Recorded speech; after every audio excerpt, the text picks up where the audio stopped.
नमस्ते। Nepal bank limited तह 3 कनिष्ठ सहायक को प्रथम चरण लिखित परीक्षाको सेक्सन बी अन्तर्गतको युनिट 1 मा छ role and functions of commercial bank and central bank. So unit अन्तर्गतका महत्त्वपूर्ण टपिक्स र प्रश्न उत्तरहरू लिएर आएको छ। नेपाल राष्ट्र बैंकका काम कर्तव्य र अधिकारहरू। नेपाल राष्ट्र बैंकका काम कर्तव्य र अधिकारहरूलाई हामीले यसरी अध्ययन गर्न सक्छौं। नेपाल राष्ट्र बैंकका कामहरू। नेपाल राष्ट्र बैंक ऐन 2058 को दफा 5 मा व्यवस्था भए अनुरूप नेपाल राष्ट्र बैंकले केन्द्रीय बैंकको हैसियतले निम्न बमोजिमका कार्यहरू गर्नुपर्दछ। 1 मा छ नेपालको मौद्रिक नीति तर्जुमा गर्ने, राज्यको आवश्यकता अनुसार तथा देशको आर्थिक नीति अन्तर्गत रहेर समय सापेक्षित रूपमा मौद्रिक नीति तयार गर्ने कार्यहरू गर्ने। 2 मा छ बैंक नोट तथा सिक्का निष्कासन गर्ने। नेपाल राष्ट्र बैंकले देशको तरलतालाई मध्यनजर गर्दै आवश्यक पर्ने तरलता कायम गर्न नयाँ सफा नोट व्यवस्थापन गर्ने, नीति अनुसार आवश्यक पर्ने बैंक नोट छपाउने, कल्चरल ल्याउने कार्यहरू पूरा गर्दछ। आवश्यकता अनुसार धातुका पैसाहरू अर्थात् सिक्काहरूको निष्कासन तथा करिकुलेसनको कार्य पनि गर्ने कार्य गर्दछ। 3 मा छ विदेशी विनिमय नीति निर्माण गर्ने, राज्यको आवश्यकता तथा अर्थनीति, मौद्रिक नीति जस्ता आधारहरूलाई आत्मसात गर्दै नेपाल राष्ट्र बैंकले विदेशी विनिमय सम्बन्धी कार्यपद्धति निर्धारण गर्ने, नीति निर्माण गर्ने अर्थात् परिमार्जित गर्ने जस्ता कार्यहरू सम्पादन गर्दछ, जस कार्य अन्तर्गत मुख्यतया निम्न बमोजिमका कार्यहरू गर्ने गर्दछ। क मा छ विनिमय दर पद्धति निर्धारण गर्ने, ख मा छ विदेशी विनिमय सञ्चितको व्यवस्था तथा सञ्चालन गर्ने। 4 नम्बरमा छ अनुगमन तथा निरीक्षण कार्य। देशको आर्थिक पक्ष सबल बनाउन बैंकिङ क्षेत्रको महत्त्वपूर्ण भूमिका रहेको हुन्छ। जबसम्म बैंकिङ क्षेत्रको विकास तथा यसको विश्वसनीयताको आभास सबै जनताहरूमा आउँदैन तबसम्म यसबाट सकारात्मक परिणाम निकाल्न सकिँदैन। तसर्थ राज्यको बैंकिङ क्षेत्रको विश्वसनीयता वृद्धि गर्न तथा सबल बनाउन नेपाल राष्ट्र बैंकले वाणिज्य बैंक तथा वित्तीय संस्थाहरूलाई बैंक तथा वित्तीय संस्था कारोबार गर्न इजाजत पत्र जारी गर्ने, त्यस्तो कारोबारको सम्बन्धमा आवश्यक नियमन, निरीक्षण, सुपरभिजन तथा अनुगमन गर्ने जस्ता कार्यहरू गर्ने गर्दछ। 5 मा छ आर्थिक सल्लाहकार। नेपाल राष्ट्र बैंकले आर्थिक तथा मौद्रिक नीति नियम सम्बन्धी नेपाल सरकारको बैंकर, सल्लाहकार र वित्तीय एजेन्टको रूपमा कार्य गर्ने को साथै आवश्यक सल्लाह दिने कार्य गर्दछ। 6 मा छ अन्तिम ऋणदाता। बैंक तथा वित्तीय संस्थाहरूमा तरलताको अल्पकालीन अभाव भएको अवस्थामा यदि राष्ट्र बैंकलाई उक्त बैंकलाई तरलता अभाव जोखिमबाट बचाउन आवश्यक ठानेमा वा नियम अनुरूप भएमा वाणिज्य बैंक तथा वित्तीय संस्थाको बैंक तथा अन्तिम ऋणदाताको रूपमा कार्य गर्ने अर्थात् रिपो मार्फत पुनर्कर्जा दिने जस्ता कार्यहरू गर्ने काम गर्दछ। 7औं नम्बरमा छ क्लियरिङ गर्ने कार्य। भुक्तानी फर्च्योर क्लियरिङ तथा हिसाब मिलान सेटलमेन्ट पद्धतिको स्थापना तथा प्रवर्धन गरी सो कार्यलाई नियमित गर्ने। 8औं नम्बरमा छ बैंकहरूको बैंकको रूपमा कार्य गर्ने, बैंकहरूको खाता खोलिदिने, ऋण प्रदान गर्ने, सल्लाह सुझाव प्रदान गर्ने अर्थात् परामर्शदाताको रूपमा कार्य गर्ने काम पनि केन्द्रीय बैंकको रूपमा नेपाल राष्ट्र बैंकले गर्दै आएको छ। 9 नम्बर छ मुद्रास्फीति नियन्त्रण गर्ने। देशको अर्थतन्त्रमा पर्ने मूल्यको अवस्था, यसको नियन्त्रण, मुद्राको विनिमय दर निर्धारण, मुद्राको क्रय शक्तिको विश्लेषण, मुद्रास्फीति तथा सङ्कुचन जस्ता देशको अर्थतन्त्रमा असर पार्ने तत्त्वहरूलाई नियन्त्रण गर्ने। र 10औं नम्बरमा छ नेपाल राष्ट्र बैंक ऐन 2058 को अध्ययनमा रही बैंकको उद्देश्य हासिल गर्न निमित्त बैंकले गर्नुपर्ने अन्य आवश्यक कार्यहरू कार्यान्वयन गर्ने। नेपालको सन्दर्भमा केन्द्रीय बैंकका विशेष कार्यहरूमा एकमा छ आवश्यक मौद्रिक तथा विदेशी विनिमय नीतिको तर्जुमा गरी मूल्य र शोधनान्तर स्थिरतामा सन्तुलन कायम गर्ने, जसले राज्य दिगो विकासका लागि सहयोग गर्न सकोस्। दुईमा छ वित्तीय स्थिरता कायम गरी बैंकिङ तथा वित्तीय क्षेत्रमा सन्तुलित मात्रामा तरलताको व्यवस्था कायम गर्ने। तीनमा छ सुरक्षित, स्वस्थ र कुशल भुक्तानी प्रणाली र मुद्रा व्यवस्थापनका लागि कार्य गर्ने। चारमा छ बैंकिङ तथा समग्र वित्तीय प्रणालीको नियमन, सुपरभिजन र मूल्याङ्कन गर्ने। र पाँचौँ छ समग्र बैंकिङ तथा वित्तीय क्षेत्रको प्रवर्धन र विकास गरी यसमाथि सर्वसाधारणको पहुँच र विश्वास बढाउने। छैटौँमा छ आधुनिक केन्द्रीय बैंकका उत्तरदायीहरू निर्वाह गर्ने। समग्रमा भन्नुपर्दा नेपाल एक मिक्स्ड इकोनोमिक्स भएको राज्य हो। नेपाल सरकारले लिएको निजीकरणको रणनीति अर्थात् बैंकिङ क्षेत्रमा लिएको उदारीकरणको परिणामस्वरूप बैंक तथा वित्तीय संस्थाहरूको सङ्ख्या दिन प्रतिदिन सङ्ख्यात्मक वृद्धि हुने क्रम जारी छ। नेपालको बैंकिङ क्षेत्रलाई विश्वसनीय बनाई राख्न नेपाल बैंकिङ इतिहासमा देखिएका केही नराम्रा घटनाहरू जस्तै केही वित्तीय संस्थाहरूमा समस्याग्रस्त घोषणा हुनु अर्थात् ग्राहकहरूको आफ्नो निक्षेपको पैसा फिर्ता पाउन समस्या बेहोर्नु परेको घटनाले नेपाल राष्ट्र बैंकले अझ बढी जिम्मेवारी वहन गर्नुपर्ने अर्थात् बैंकिङ निरीक्षण तथा सुपरभिजन कार्यलाई अझ सफल बनाउन जरुरी देखिन्छ।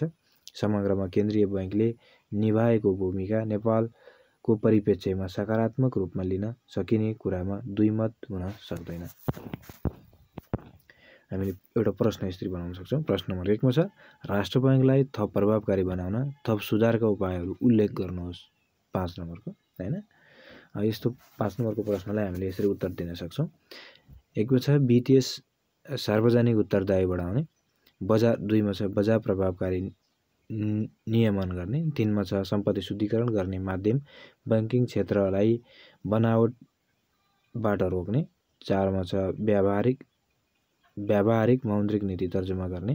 5 मा छ सरकारलाई दिने परामर्श बाध्यकारी हुनुपर्ने। 6 मा छ अनुत्पादक कर्जा घटाउने। 7 मा छ पूर्वाधारमा लगानी बढाउन बैंकलाई उत्प्रेरित गर्ने। र 8 मा छ बैंक तथा वित्तीय संस्थाको प्रशासनिक खर्च घटाउन निर्देशन दिने। र 7 मा छ ग्रामीण बैंकिङ पद्धतिको विकास गर्न निश्चित नीति र योजना ल्याउने। र 8 मा छ वित्तीय जानकारी इकाइलाई थप प्रभावकारी बनाउन सक्दछ। आर्थिक उदारीकरणको सन्दर्भमा पनि बैंकिङ अनुशासन कायम गर्ने मुख्य जिम्मेवारी राष्ट्र बैंकको नै रहेको हुन्छ। यसको लागि नीतिगत, संस्थागत र प्रक्रियागत सुधार गर्न निम्न पक्षमा ध्यान दिनुपर्छ। माथि उल्लेखित पक्षमा ध्यान दिनुपर्छ हैन। त्यसैगरी प्रश्न नम्बर 2 मा छ हामीले अर्को प्रश्न हेर्न सक्छौँ। प्रश्न नम्बर 2 मा नेपाल राष्ट्र बैंकको ऐन 2058 ले प्रावधान गरे बमोजिम नेपाल राष्ट्र बैंकले नियमन, निरीक्षण र सुपरभिजनमा खेलेको भूमिका बारे प्रश्न पार्नुहोस् भन्यो भने यसलाई हामीले बुलेट वाइज यसरी लेख्न सक्छौँ। नेपाल राष्ट्र बैंकको स्थापना विक्रम सम्वत 2013 वैशाख 14 नेपाल राष्ट्र बैंक ऐन 2012 अन्तर्गत भएको हो। तत्कालीन अवस्थामा नेपाली रुपैयाँको छपाई तथा वितरण व्यवस्था यसको मूलभूत उद्देश्य रहेको थियो। अर्को बुलेट, समय र सन्दर्भ परिवर्तनसँगै नेपाल राष्ट्र बैंक ऐन 2012 खारेज भई नेपाल राष्ट्र बैंक ऐन 2058 तर्जुमा तथा कार्यान्वयनमा आयो। तेस्रो बुलेट, नेपाल राष्ट्र बैंकको भूमिका तथा कार्यहरूलाई प्रभावकारिता ल्याउनका लागि नेपाल राष्ट्र बैंक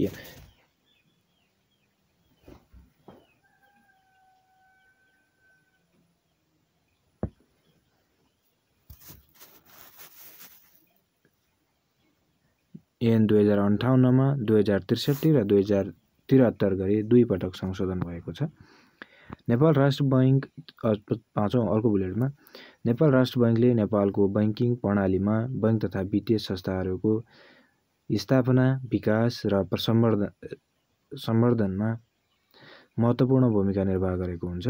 यस्तो नियमनकारी कार्यलाई नेपाल राष्ट्र बैंक 2058ले अधिकार प्रदान गरेको छ। नियमन सम्बन्धी कार्यहरूमा एउटा पहिलो बुलेटमा नेपाल राष्ट्र बैंकले केन्द्रीय बैंकको स्थापना, बैंक तथा वित्तीय संस्थाहरूको स्थापनाको लागि निर्धारित प्रक्रिया बमोजिम पूर्व सहमति पत्र, आशय पत्र प्रदान गर्ने कार्य गर्दछ। दोस्रो बुलेटमा दर्ता भएको संस्थालाई वित्तीय कारोबार गर्ने अनुमति, लाइसेन्स प्रदान गर्ने कार्य पनि नेपाल राष्ट्र बैंकले गर्दछ। सैद्धान्तिक रूपमा पूर्व सहमति तथा अनुमति पत्र नेपाल राष्ट्र बैंकले जारी गर्ने प्रावधान रहे तापनि व्यावहारिक रूपमा सङ्ख्यात्मक हिसाबले यो कार्यहरू स्थगित भएको छ। अर्को छ निर्देशन सम्बन्धी कार्यहरूमा पहिलो बुलेटमा स्थापित बैंक तथा वित्तीय संस्थाहरूले गर्न हुने र नहुने कार्यहरू निर्देशन गर्ने जिम्मेवारी नियमनकारी निकायको रूपमा केन्द्रीय बैंकको रहेको छ। नेपालमा स्थापित बैंक वित्तीय संस्थाहरूले अनुशासित तवरले सञ्चालित हुन यस्ता निर्देशन उपयोगी हुन्छन्। हालसम्म नेपाल राष्ट्र बैंकले विभिन्न विषयमा 21 वटा निर्देशन जारी गरेको छ। अर्को टपिक्स निरीक्षण सम्बन्धी कार्यहरूमा पहिलो बुलेट नियमनकारी निकायको रूपमा केन्द्रीय बैंकले जारी गरेका निर्देशनहरूको पालना गर्ने स्तर मापन गर्ने कार्यलाई निरीक्षण भनिन्छ। यस्तो कार्यबाट केन्द्रीय बैंकले जारी गरेका निर्देशनहरू साथै सम्बन्धित नियम परिपालना भए नभएको निरीक्षण हुन्छ। नेपाल राष्ट्र बैंकले नेपालमा स्थापना र सञ्चालन भएका बैंक तथा वित्तीय संस्थाहरूलाई कार्यतालिका अनुसार नियमित रूपमा निरीक्षण गर्दै आएको छ। त्यस्तै अर्को छ सुपरिवेक्षण बुलेटमा पहिलो बुलेटमा केन्द्रीय बैंकले निर्देशन पालनाको परीक्षण गर्दा पालना नभएको पाएमा पालना गराउने वा कारबाही गर्ने सम्पूर्ण प्रक्रियालाई सुपरिवेक्षण भनिन्छ। सैद्धान्तिक रूपमा यो कार्य 3 प्रकारबाट गर्न सकिन्छ। एकमा छ स्थलगत सुपरिवेक्षणबाट केन्द्रीय बैंकको सुपरिवेक्षण टोली बैंक तथा वित्तीय संस्थाहरूमा उपस्थित भएर बैंकको क्रियाकलाप, निर्देशन पालना, कर्जा लगानी गरिएको परियोजना जाँच गरी पालना गर्ने वा कारबाही गर्ने प्रतिवेदन सञ्चालक समिति समक्ष प्रस्तुत गरिएको र निर्णय बमोजिम कार्य गरिएको सुपरिवेक्षण नै स्थलगत सुपरिवेक्षण भनिन्छ भने खमा छ गैर स्थलगत सुपरिवेक्षण पहिलो बुलेटमा सम्बन्धित बैंक तथा वित्तीय संस्थामा उपस्थित नभई केन्द्रीय बैंकमा नै रहेर उपलब्ध तथ्याङ्कहरूको आधारमा निर्देशन पालना गराउने वा कारबाही गर्ने निर्णय प्रक्रिया नै गैर स्थलगत सुपरिवेक्षण हो। दोस्रो बुलेटमा सम्बन्धित बैंक वित्तीय संस्थाहरूले तथ्य तथा जानकारीको आधारमा यस्तो निर्णय प्रक्रिया अवलम्बन गरिन्छ।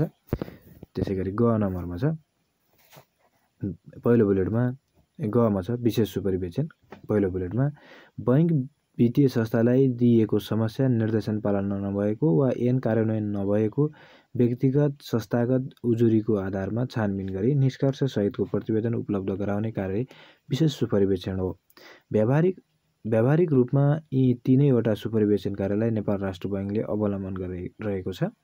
नोटमा छ सुपरिवेक्षण मात्र सोधेमा परिभाषा लेखी प्रणाली पनि लेख्ने। त्यसैगरी नेपाल राष्ट्र बैंकले बैंक तथा वित्तीय संस्थाहरूको सुपरिवेक्षण कार्यका लागि खास गरी 2 वटा प्रणाली लागू गरेको देखिन्छ। एकमा छ कार्यगत आधारमा सुपरिवेक्षण प्रणाली। सुपरिवेक्षण अवधिमा बैंक तथा वित्तीय संस्थाहरूले विगतमा गरेको कार्यको आधारमा परीक्षण गर्ने र परिपालना नभएका विषयलाई परिपालना गराउने कार्य यस प्रणालीमा गरिन्छ। नेपाल राष्ट्र बैंकले ख, ग, घ वर्गसम्मको वित्तीय संस्थाहरूलाई यो प्रणालीमा सुपरिवेक्षण गरिएको छ। 2 मा छ जोखिममा आधारित सुपरिवेक्षण प्रणाली। सम्बन्धित बैंक तथा वित्तीय संस्थाहरूको विद्यमान जोखिमका आधारमा जोखिमको गणना तथा निराकरण गर्नका लागि यो प्रणाली अवलम्बन गरिन्छ। विकसित राष्ट्रका समेत केन्द्रीय बैंकहरूले प्रयोग गरेका यो प्रणाली नेपालका क वर्गका वाणिज्य बैंकहरूलाई यो प्रणाली अवलम्बन गरेको देखिन्छ भने विकास बैंकहरूमा समेत बिस्तारै लागू गर्ने क्रममा रहेको देखिन्छ। नीतिगत व्यवस्थामा नेपाल राष्ट्र बैंक ऐन 2058 को परिच्छेद 9 मा भएको नेपाल राष्ट्र बैंकको नियमन, निरीक्षण र सुपरभिजन कार्यहरू, समस्या सुझाव पनि लेख्ने, जनशक्ति दक्ष सम्बन्धी समस्या छ, प्रविधि सम्बन्धी समस्या, ऐन कार्यान्वयन नहुने समन्वय। निष्कर्षमा यसलाई यसरी लेख्न सकिन्छ। नेपाल राष्ट्र बैंकले बैंक तथा वित्तीय संस्थाको संस्थापना, विकास र सम्वर्धनमा खेल्नुपर्ने महत्त्वपूर्ण भूमिका नेपाल राष्ट्र बैंक ऐनले व्यवस्था गरेको छ। ऐनमा भएको व्यवस्था अनुसार कार्य गर्नका माथि उल्लेखित कमी कमजोरी वा समस्याका कारण अपेक्षित प्रभावकारिता हासिल हुन सकेको छैन। मानव संसाधनको उचित व्यवस्थापन, आधुनिक बैंकिङ उपकरणको प्रयोग तथा ऐन प्रावधानको पालना गर्न सकेमा नेपाल राष्ट्र बैंकले प्रभावकारी केन्द्रीय बैंकको रूपमा भूमिका निर्वाह गर्न सक्दछ।